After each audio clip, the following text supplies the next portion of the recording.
Hello, this is going to be a YouTube video of me actually writing a couple of essays. So I'm just going to get started. Go watch the part 1 YouTube video to get an explanation of resources. But here I'm just going to start writing. So in part 1, I break down the prompt. Remember, we talk about these different types of terms. Remember, your task is, in times of war, issues related to national security. Presidents have claimed broad power in the interest of protecting American lives. Critics have derided presidential actions across the Bush, Obama, and Trump administration as authoritarian and liberal. Develop an argument about whether that criticism is valid in the case of an administration of your choosing. So I'm going to have to use one of these following foundational documents and evidence from your knowledge of the U.S. conduct in the war on terror to support my argument. So I gave you kind of like an outline here just to remind you of the different components that you need. The first thing I said too is that you have to keep in mind that you only have to look at one administration and you have to determine whether that criticism is valid. You can either talk about authoritarianism or illiberalism. So specifically, I'm going to talk about the Bush administration. And then I think I'll do one on the Obama administration. And then my thesis is going to be something like criticism is valid. And then criticism is valid. Okay. So how can you do this for the Bush administration? So you can start off by saying the criticism of the Bush administration is as authoritarian and illiberal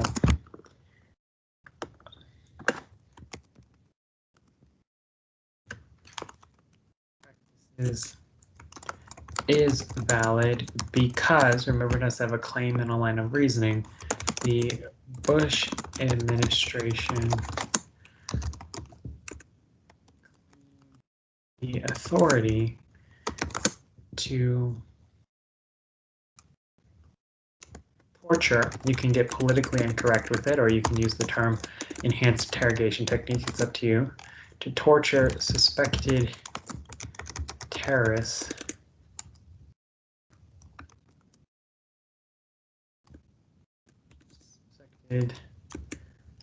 Salafi jihadi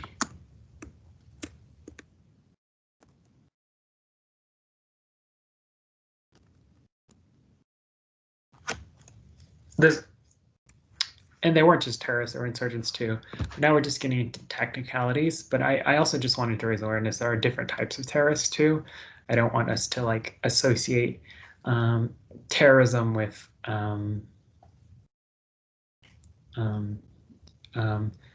just the people that the Bush administration was sought to go after in the September 11th terrorist attacks, because then I think that can kind of logically lead someone to embrace kind of Islamophobic opinions that I think kind of are reprehensible. So the criticism of the Bush administration as embracing authoritarian and liberal practices is valid because the Bush administration claimed the authority to torture suspected Salafi jihadi terrorists. And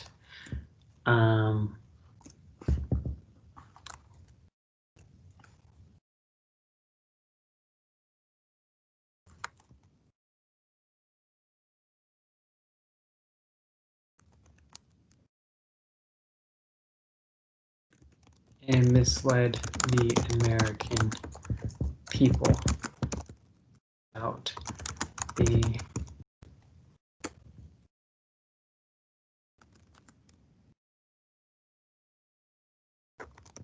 programs.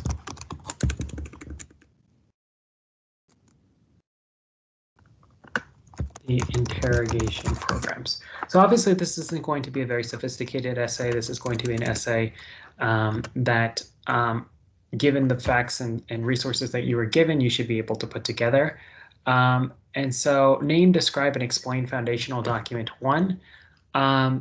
So first of all, this is fundamentally an essay about presidential power. This is what this essay is fundamentally about. It's fundamentally about the authority of the executive branch itself.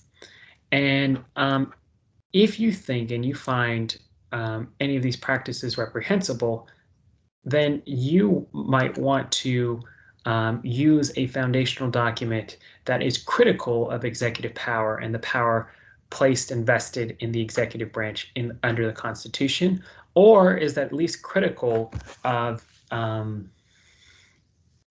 a increasing or the expansion of executive power and presidential power over time, of presidents claiming inherent powers or emergency powers in times of war that aren't specifically addressed in the Constitution. So I am definitely going to use Brutus number 1. I'm going to say Brutus number 1. Remember, your strategy is describe and then explain how it supports your thesis statement. Warned against the vesting a strong executive, which the British number 1 warned against the vesting of power in a strong executive in the then proposed Constitution. Against the vesting of power in a strong single executive in the then proposed Constitution, likening it to a stepping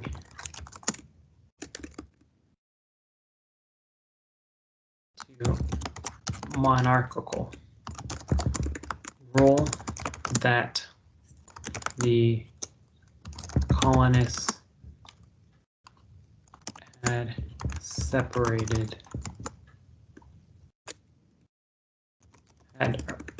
derided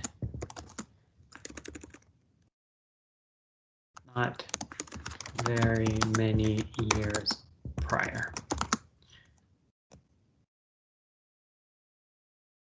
In the Bush administration,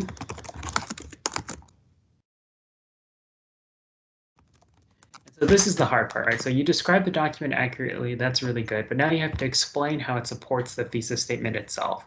And so the thesis statement here is pretty clear. The criticism of the Bush administration as embracing authoritarian and liberal practices is valid because the Bush administration claimed the authority to torture suspected Salafi jihadi terrorists and misled the American people about the interrogation programs.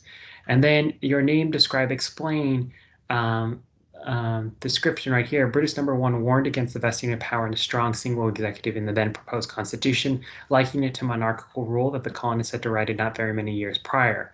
In the Bush administration, torture program was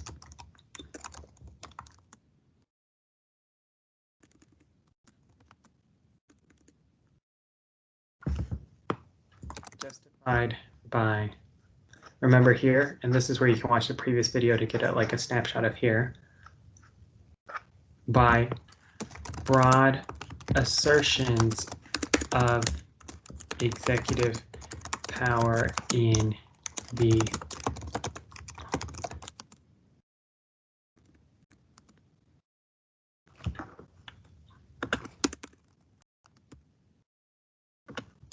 in times of war, by lawyers, specifically in the Department of Justice, but you could just say by Bush administration lawyers.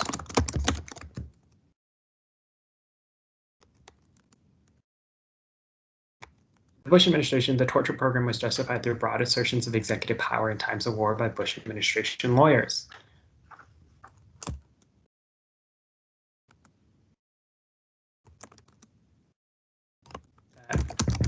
Article 2 of the executive branch give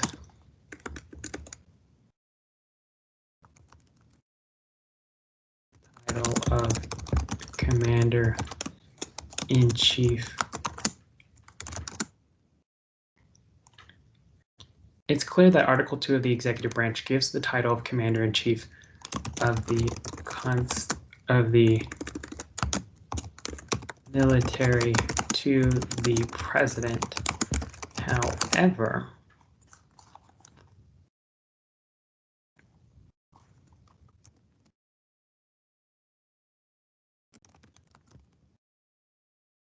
we're both relying on the critique provided, or we're both relying on the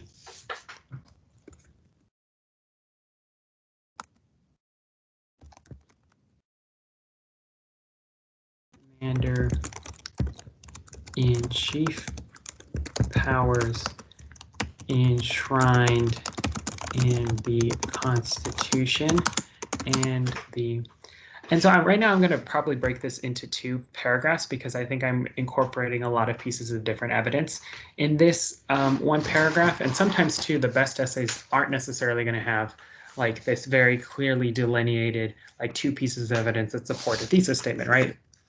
Writing structures really do suck, and Mr. Diaz hates them. So that's why Mr. Diaz tries to provide you with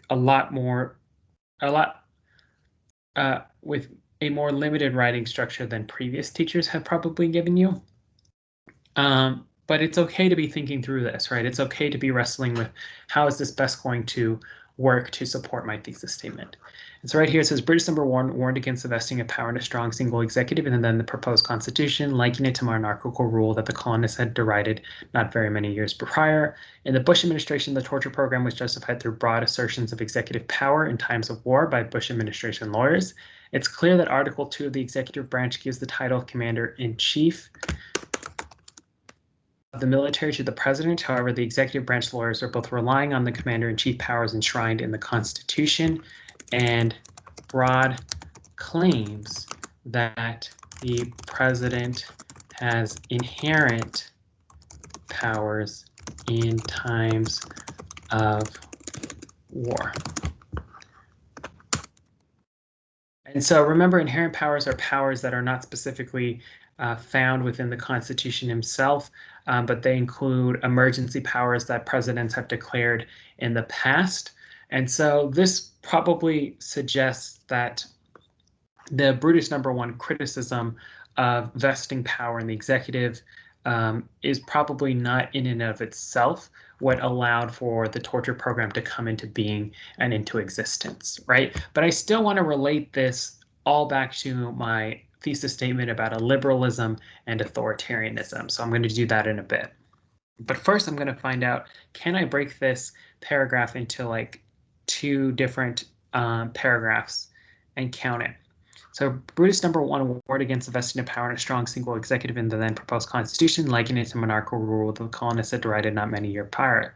In the Bush administration, through broad assertions of the executive power in times of war by Bush administration lawyers.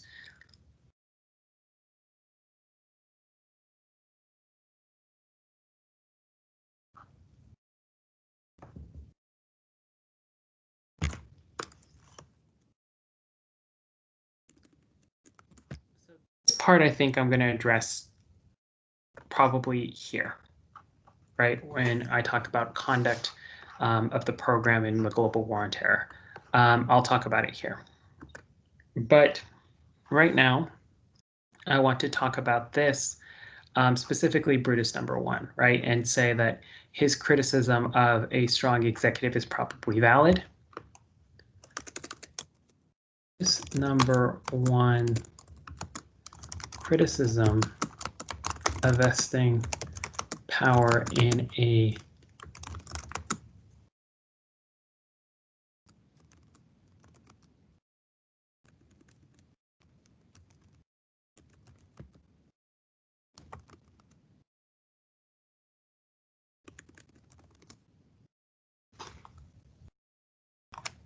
Brutus number 1 criticism of vesting power in a single executive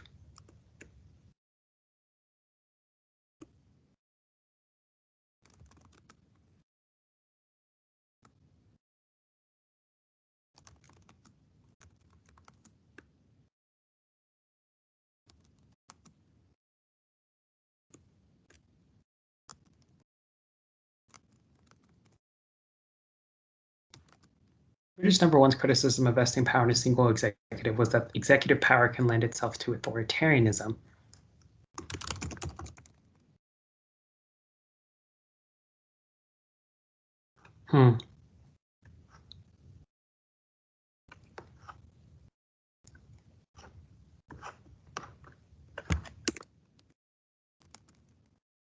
One foresaw. So to foresaw that power in a single executive could lead to illiberalism and authoritarianism.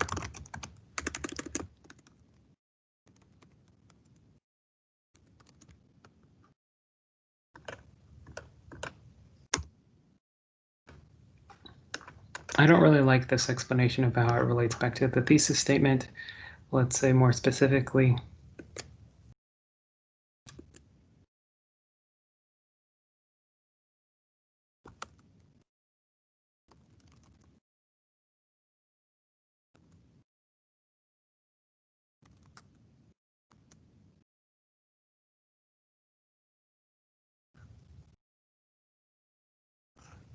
I think this is just repetitive.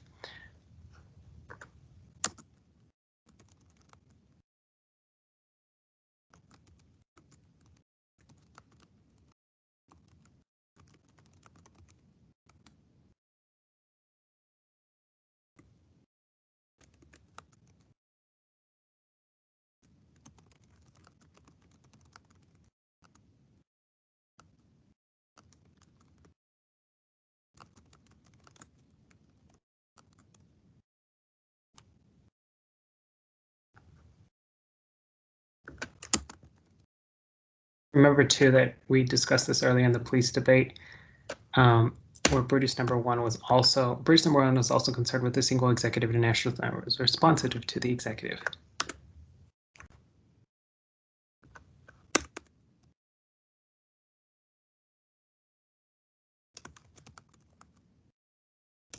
The CIA and DOD, we can get controversial. This is where I'll apply, like explain and link it back, right? You don't want to just restate your thesis statement at the end because that's not linking it back and explaining, right? And so I'm trying to find a way to tie it back. So in the CIA and DOD torture programs, detainees were abused significantly by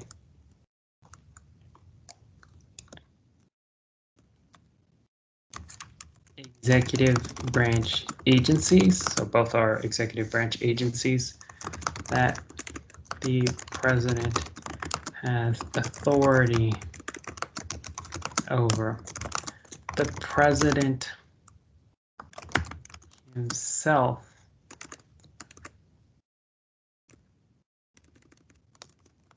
key officials and the president's inner circle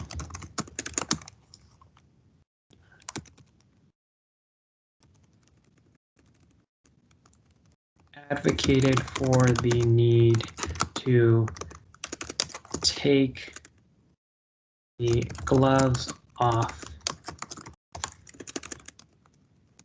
in the global war on terror.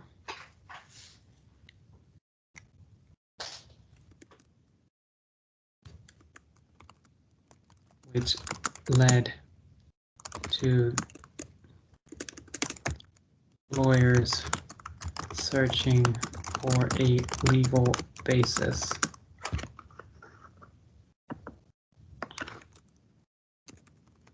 Means Bush administration lawyers searching for a legal basis to institute the torture program.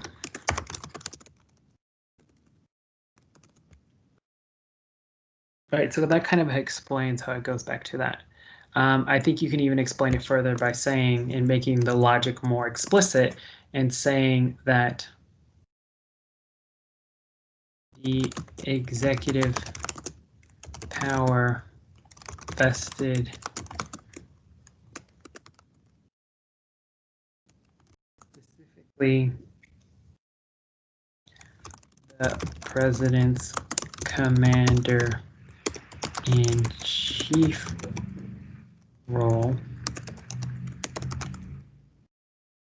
and the unitary, meaning the single nature of the executive branch. This is kind of me hinting at unitary executive theory. Pretty nerdy, but I'll include a link in the description. The executive power, specifically the president's commander-in-chief role and the unitary nature of the executive branch, allowed for were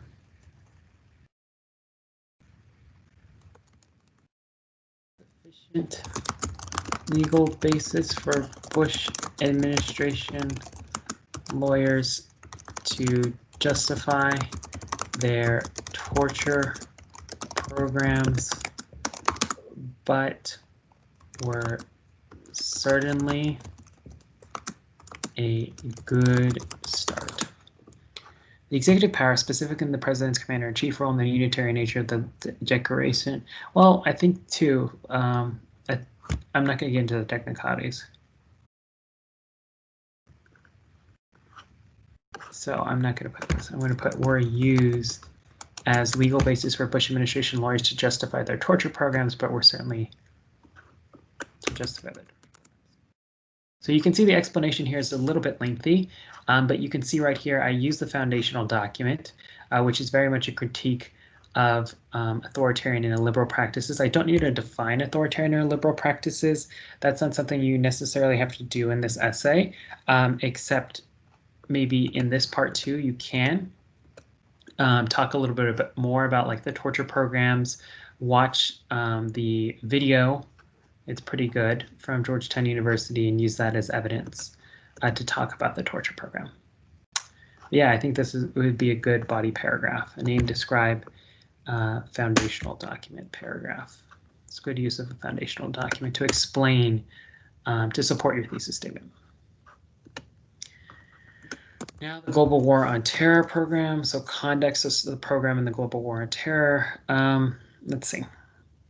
So the executive power, specifically the president's commander-in-chief role and the unitary nature of the executive branch, were used as a legal basis for Bush administration lawyers to justify their torture programs. Then we can also go this is where you put evidence for the Global War on Terror from the conduct in the Global War on Terror. So this is where you would talk specifically about the torture program. The Bush administration justified their torture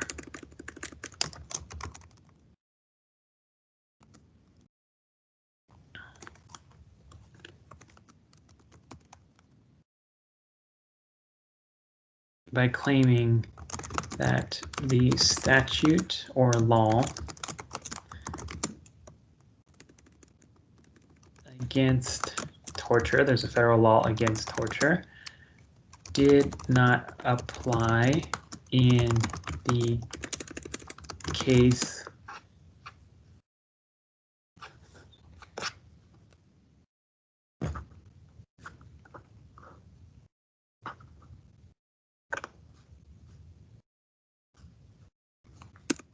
is unconstitutional, meaning it did not apply if it interfered with the president's abilities to conduct a military campaign.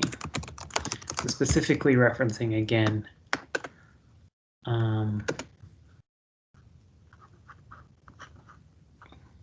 the Bybee memo, which says it right here. Go ahead and watch the first video if you want to see it. The Bush administration justified their torture programs by claiming that the statute law against torture is unconstitutional if it interfered with the president's abilities to conduct a military campaign. Right, so that's just a description of the evidence itself. To be honest, too, you probably could have made this one giant body paragraph, and that would have been okay too. Remember that on the actual exam, they're probably not going to ask you for like points like this. They're really just going to ask that you apply foundational documents to support a specific thesis statement, right? So you would have to use another foundational document here. I'm not going to do that. I think that would belabor the point. You can kind of see that I use the Constitution a bit. I cite Article 2 of the Executive of the Constitution, I should say. Title of Commander-in-Chief of the military to the President. However, the executive branch lawyers were both relying on the commander-in-chief powers enshrined in the Constitution and broad claims that the president had broad inherent powers in times of war. Brutus No. 1 was also concerned with a single executive and a national standing army. The Bush administration justified their torture programs by claiming that the statute law against torture is unconstitutional if it interfered with the president's ability to conduct a military campaign.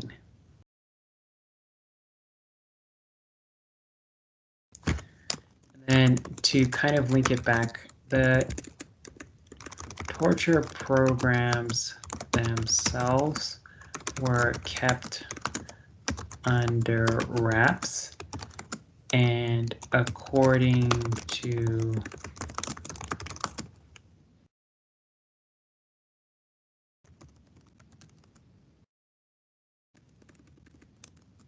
Committee on Intelligence, the techniques were not as effective at gathering intelligence as the CIA claimed.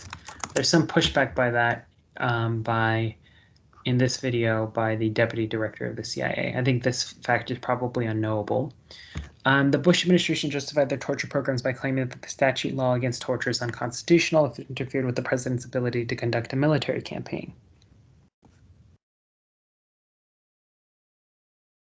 And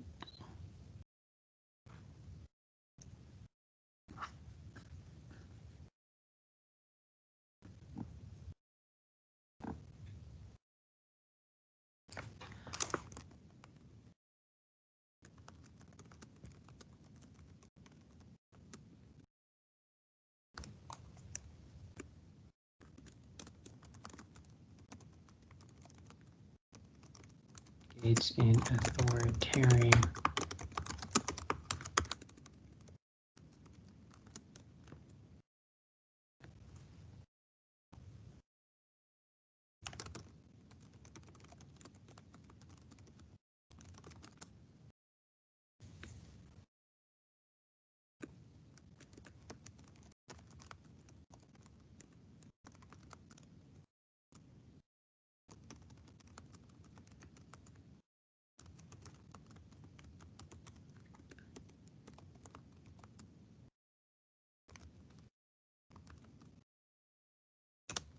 emphasis on suspected, right?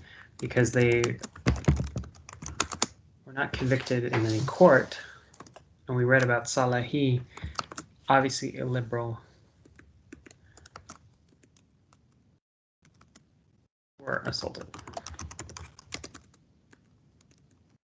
Right, so I think for this essay, what would be most effective for you is that broadly, you're trying to prove the assertion that what the conduct in the Bush or the Obama administration is authoritarian, disabling accountability by means of disinformation and secrecy or disabling voice, and illiberal, right? And you kind of really want your foundational document, this paragraph, to speak to the context in which these programs were allowed to come into existence if you're really trying to prove this authoritarian or illiberal type argument. So I definitely feel like I maybe don't make it as explicit here why this program specifically is illiberal or authoritarian, but I think I make explicit here the nature of how the executive is set up and how that in itself can lead to authoritarianism and illiberalism. And then I actually explain in the second paragraph a little bit more specifically on the authoritarianism and illiberal bits itself. And so I think you could replicate this structure You don't have to refute or provide an alternative perspective, but one alternative perspective that you could definitely provide is an alternative perspective regarding national security. So you could say, although some may assert that the Bush administration, that criticism of the Bush administration on grounds of national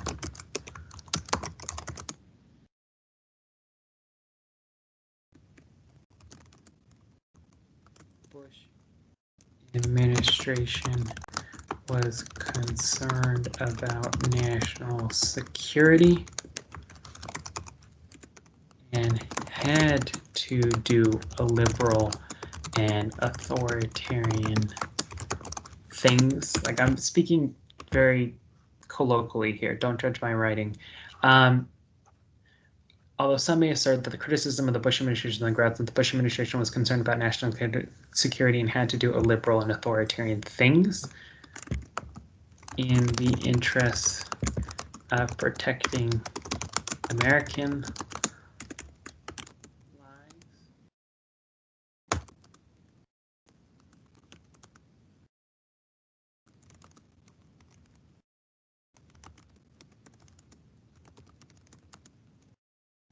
America's moral authority, that programs like this cause. So the criticism is still valid. And so in this case too, I don't even like contest the fact that these are like illiberal and authoritarian practices. It seems pretty illiberal to like deny it seems like these practices are at the very least illiberal because they deny, they're obviously illiberal and authoritarian practices, right? But the counter perspective that I'm trying to consider is like they were trying to protect American lives. They were looking to get intelligence about potentially future attacks.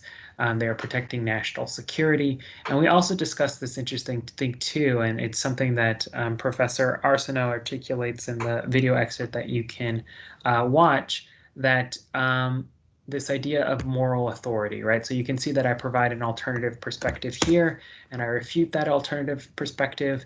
But once these programs came out, America's moral authority was greatly harmed in some respects, and you can imagine that people that were on the defensive, either supporting the United States or Iraqi insurgents, or maybe Taliban insurgents in the Middle East, might have decided to side with the insurgency or different terrorist groups, or might have given a lot of different Salafi jihadi terrorist networks the kind of propaganda they needed to recruit more people. And so we discussed, for example, how ISIS, in a lot of those videos that we saw in 2000, when was ISIS a thing? 2014, around that time, 2015 even, when they executed James Foley, for example, a journalist.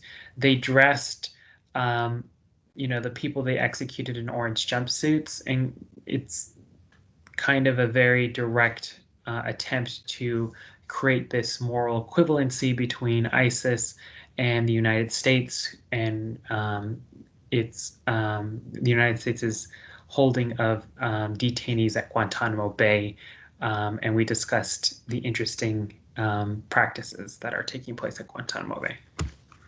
So interesting essay, I think. All right, I'm going to make this video short. This will be the first essay that I write, and then I'll write another one potentially tomorrow if I have time.